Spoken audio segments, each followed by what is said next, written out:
The Soviet Union built more nuclear reactors than any other country on Earth. Full concrete domes, turbine halls, entire towns razed from empty land just to house the workers. Some of those reactors were finished, wired, fueled, ready to switch on, and they never did. Some were killed by the exact disaster they were designed to prevent. Others were killed by the collapse of the country building them. One of them was still under construction, expanding, the night the most infamous nuclear accident in history happened next door. This is the story of the reactors that almost completely made it. By the 1970s, the Soviet Union was running one of the two largest nuclear construction programs on the planet, racing to make reactors ordinary machinery, not experimental ones. Planners treated a nuclear plant almost like a factory. Pick a design that worked somewhere else, copy it, and build. Whole towns were budgeted for before a single watt was generated, because the workers had to live somewhere while pouring concrete for years. That confidence is the reason any of what follows is strange at all. These weren't half-finished sketches. They were real reactors, real turbine halls, real control rooms, built by a system that assumed the future had already been decided. None of that changes what happened to the sites in this list. It just makes their failure more specific, proof that even the most confident, best-funded program can still lose individual bets. Start on the coast of Crimea, on a wind-swept spit of land called Kazantep. In 1978, a town called Sholkin appeared out of nothing. It had one purpose: house the workers building the Crimean nuclear power plant. The design was modeled on other Soviet VVER 1,000 sites already running successfully at Balakovo, Khmelnytsky, and Rostov. This wasn't an experiment. It was supposed to be routine, a copy of something that already worked, finally giving the peninsula a power source of its own instead of depending on lines running in from the mainland. By 1986, that plant looked almost done. Reports put the first reactor at somewhere around 80 to 85% complete, with a second unit already breaking ground, though some estimates put that second reactor closer to 1/5 finished. Either way, this was going to be the plant that lit up the entire peninsula. Then, Chernobyl happened, 600 kilometers north, and Soviet inspectors started looking at every reactor site in the country with new eyes. What they found at Kazantep wasn't good. The ground underneath the plant was geologically unstable, sitting on a seismic fault line the original planners had apparently missed or ignored. Construction was frozen in 1987. 2 years later, the whole project was declared dead. What happened to the building next is the part nobody expects. Through the 1990s, one of the unfinished structures ran briefly as a vodka distillery. Then it became the main stage for Kazantep, one of the most famous electronic music festivals of the era, nicknamed Reactor, because that's exactly what it was. People danced for years inside a shell engineered to contain nuclear fission. Attempts to turn it into an amusement park went nowhere. In the 2020s, Crimean authorities finally ordered it demolished, 6 buildings, more than 20,000 square meters of unfinished nuclear infrastructure, torn down rather than preserved. Not memorialized, just quietly cleared off the map.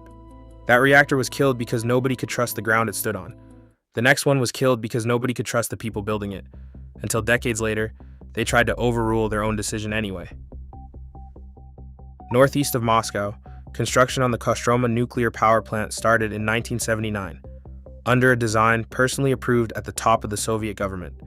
The design changed 3 times before anyone poured serious concrete. First an enormous RBMKP 2400 concept, then a scaled-back RBMK 1500, then a full redesign to a VVER reactor after Chernobyl made the original graphite-moderated design politically impossible. All work stopped in 1990, right before the Soviet Union itself stopped existing. Then it got stranger. In 1996, Kostroma held Russia's first-ever environmental referendum. Turnout was high enough to count, and local residents were asked one simple question: finish the plant or don't. 87% said no. Russia's own atomic energy ministry publicly confirmed the project was dead. By 1999, courts had even ruled that the regional decision to hold that referendum in the first place had been procedurally illegal. A strange irony where the vote that killed the plant was nearly invalidated on a technicality, even as its result stood. Except it wasn't dead. Not really. Years later, regional lawmakers held a closed vote to quietly repeal the law that had honored that referendum, trying to revive construction the public had already rejected at the ballot box. Whether the plant is actually coming back remains genuinely unclear even now, decades on. The reports conflict and the site sits in limbo. Kostroma was stopped by a vote. The next reactor wasn't stopped by a vote or an accident. It was stopped by a law passed for a completely different reason, hundreds of kilometers away. In southern Ukraine, the South Ukraine nuclear power plant built 3 working reactors between 1982 and 1989, part of a larger complex that eventually included a pumped storage hydro plant on the same reservoir. All 3 reactors are still running today, but there was supposed to be a 4th. Construction on Unit 4 started in 1983, right after the first reactor came online. The same design, the same site, the same team, expected to push the plant's total output well past what any of the other 3 sites managed alone. It never got the safety inspection that killed the plants in Crimea or Kostroma. Instead, in August 1990, Ukraine's parliament passed a nationwide moratorium on all new nuclear construction, a delayed political reaction to Chernobyl that had nothing to do with this specific site. Ukraine, at the time, held one of the largest concentrations of Soviet reactor construction anywhere outside Russia, which meant the 1990 moratorium didn't just affect one project. It shut down unfinished units at multiple plants across the country at once, South Ukraine's 4th reactor among them. By 1991, Unit 4 was formally suspended mid-build. Here's the twist. Those unfinished reactor rooms weren't left empty. They were converted into full-scale training simulators, realistic mock-ups of a control room, used to train the operators who run the plant's 3 actual working reactors. A room built to generate nuclear power now exists purely to teach people how to run a different reactor, a few hundred meters away. That project was killed by a law.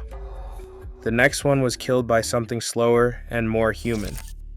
A decade of people simply refusing to let it happen. In the town of Agidel, in Bashkortostan, construction on the Bashkir nuclear power plant started in 1980. 4 reactors were planned, 4 gigawatts of capacity, enough to reshape the region's entire energy supply, and enough that Soviet planners assumed local resistance would eventually fade, the way it usually had elsewhere. It didn't. Local anti-nuclear organizing had been building since the early 1980s, and by 1990 and 1991, with the Soviet system already collapsing around it, the pressure worked.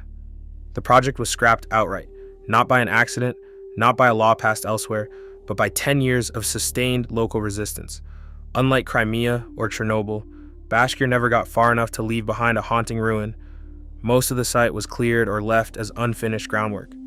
What did stay was the town itself, built for a workforce that a nuclear plant would never actually need, leaving Agidel with an unemployment problem that outlasted the project by decades. By the late 1990s, a new town had sprung up near the proposed site anyway, built in anticipation of a plant that still wasn't being built.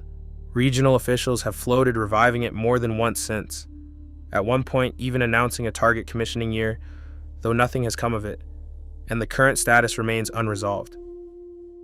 Bashkir never got far enough to become a ruin. The next ones did, and one of them kept getting quietly funded for years after the Soviet Union itself no longer existed. At Balakovo, in Saratov Oblast, an already successful 4-reactor plant was approved for expansion in 1987. 2 more reactors, Units 5 and 6, were meant to extend a site that was already working exactly as intended. This is where the story shifts from fear to something colder: money. Construction dragged on past the Soviet collapse, past the chaos of 1991, into a country that technically no longer existed under the name that had ordered the reactors built. What followed the Soviet Union wasn't just a change of flag.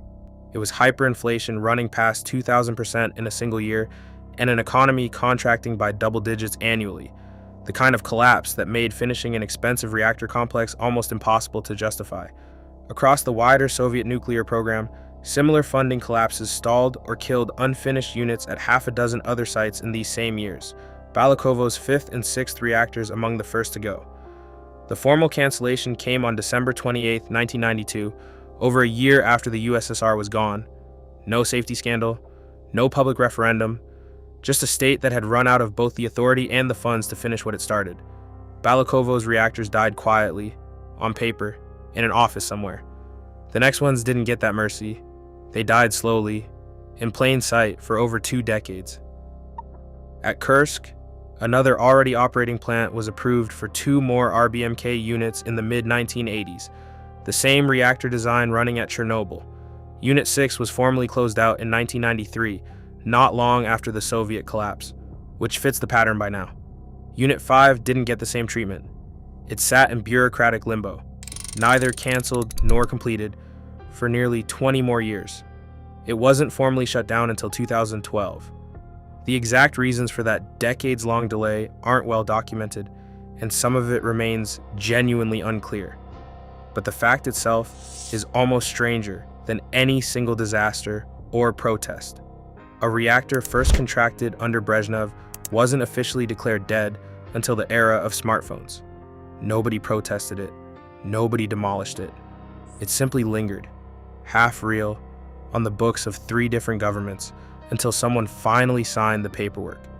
That one took 25 years to die quietly. The last one on this list didn't get that kind of slow ending. It was still being built, actively expanding, on the single worst night in the history of nuclear power. Chernobyl wasn't just a plant with 4 working reactors. It was a plant in the middle of getting bigger. The original Soviet plan called for as many as 12 reactor units on this one site in 3 separate construction phases. Reactors 5 and 6 were the 3rd phase, nearly identical follow-ups to the 4 units already running, meant to almost double the site's total output. Construction on Unit 5 had started in 1981, Unit 6 in 1983. By April 1986, Reactor 5 was reportedly around 70% complete, with cooling towers already rising behind it. Some estimates put the investment in Unit 5 alone at around 500 million rubles, a sum that, after the disaster, competed directly against the roughly 18 billion rubles the Soviet state ended up spending just to contain Reactor 4. On the night Reactor 4 exploded, construction crews on 5 and 6 kept working. From where they stood, the fire wasn't visible. Some accounts describe a full shift clocking in the next morning, still unaware that anything had happened a few hundred meters away. Work was suspended within days, but it wasn't canceled, not yet. Soviet planners actually tried to resume construction that October, betting the disaster wouldn't derail the wider nuclear program. 6 months later, in April 1987, work stopped again. This time because scientists from the Ukrainian Academy of Sciences signed a public petition against finishing reactors of the same design on the same ground that had just failed catastrophically next door. The final cancellation came in 1989, more than 3 years after the accident that made it inevitable. The unfinished shells of reactors 5 and 6 are still standing today, inside the exclusion zone, a few hundred meters from the ruin that made them impossible to finish. Concrete, rebar, the bones of 2 more reactors, and their half-built cooling towers, permanently frozen mid-construction in the one place on Earth where finishing them was never going to happen. When the entire Chernobyl plant was formally decommissioned in 2000, whatever theoretical chance remained of ever finishing 5 and 6 disappeared for good. Line them all up, and the pattern gets clearer, not simpler. 1 reactor died because the ground beneath it couldn't be trusted. 1 died by public vote, then almost got revived by a law written to undo that vote. 1 died because of a moratorium passed for reasons that had nothing to do with the site itself. 1 died from a decade of local resistance. 1 died quietly on paper after the country funding it disappeared. 1 took 25 years to receive an official verdict nobody seemed eager to give. And 1 was still under construction, physically expanding, on the exact night that made finishing it unthinkable. None of these were random failures. Each one is a specific, documented moment where a government's confidence ran into something it couldn't outbuild. A fault line, a ballot, a law, a protest, a currency collapse, or a fire 600 kilometers away that changed what an entire country believed about its own reactors. Every one of these sites was, at some point, a government's bet that the future would keep needing more power, built by people who had no reason yet to doubt it. Some of these reactors are technically still not resolved. Kostroma's legal status remains contested. Bashkir gets floated again every decade like clockwork, only to stall again. Even now, nobody in the Russian or Ukrainian governments will say for certain whether any of the sites capable of being revived actually will be. The paperwork on Cold War nuclear ambition, in some of these cases, was never actually closed. The future these plants were built for never arrived, but the concrete did. Some of it became a nightclub, some of it became a training room. Most of it is still just standing there, unfinished, unpowered, and somehow more permanent than the country that poured it.